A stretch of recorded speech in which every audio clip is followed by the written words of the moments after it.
ഇവിടെ ഇന്ത്യയുടെ നിയമം ശരിയാണ്. അത് ഇവിടെ ശരിയാത്ത നിയമപ്രകാരമാണ് നടക്കുന്നത്. ശരിയാത്ത നിയമത്തിൽ അങ്ങനെ വകുപ്പുണ്ട്. 4 കല്യാണം വരെ കഴിക്കാം. അത് ഞാൻ 2 കല്യാണം കഴിച്ചു. രണ്ടുപേരും ഇവിടെ ഉണ്ട്. ഒന്ന് എൻ്റെ വീട്ടിലുണ്ട്, ഒന്ന് എൻ്റെ ഭാര്യയുടെ വീട്ടിലുണ്ട്. 1 കെട്ടുവോ 2 കെട്ടുവോ അതൊക്കെ നിങ്ങളുടെ വ്യക്തിപരമായിട്ടുള്ള കാര്യമാണ്. അതുപോലെ തന്നെ നിങ്ങൾ ശരീരത്തിൽ നിയമങ്ങൾ ഉപയോഗിക്കുന്നത് അത് നിങ്ങളുടെ വ്യക്തിപരമായിട്ടുള്ള കാര്യമാണ്. അതുപോലെ അത് മറ്റുള്ളവരിലേക്ക് ബാധിക്കുന്ന ഒരു കാര്യമാണെങ്കിൽ നിങ്ങൾ ഒഴിവാക്കുക. കാരണം മറ്റുള്ളവരായിട്ടുള്ള ജനവിഭാഗങ്ങൾ ഇവിടുത്തെ ഇന്ത്യൻ നിയമത്തിൽ ഉൾക്കൊണ്ടുകൊണ്ടാണ് ജീവിക്കുന്നത്.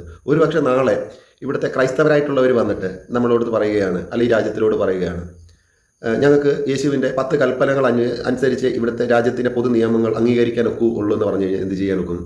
അതുപോലെ തന്നെ ഇവിടെ ഹൈന്ദവരായിട്ടുള്ള ഹിന്ദുക്കൾ വന്ന് പറഞ്ഞു വനസ്മൃതിയിലെ നിയമങ്ങളെ ഇവിടുത്തെ പൊതു നിയമമാക്കണമെന്ന് പറഞ്ഞാൽ എന്ത് ചെയ്യാനൊക്കും? അപ്പോൾ അതൊരു വ്യക്തിക്കും അതുപോലെ തന്നെ ഒരു മതത്തിനും വേണ്ടിയിട്ടല്ല ഈ രാജ്യം നിലകൊണ്ടിരിക്കുന്നത്.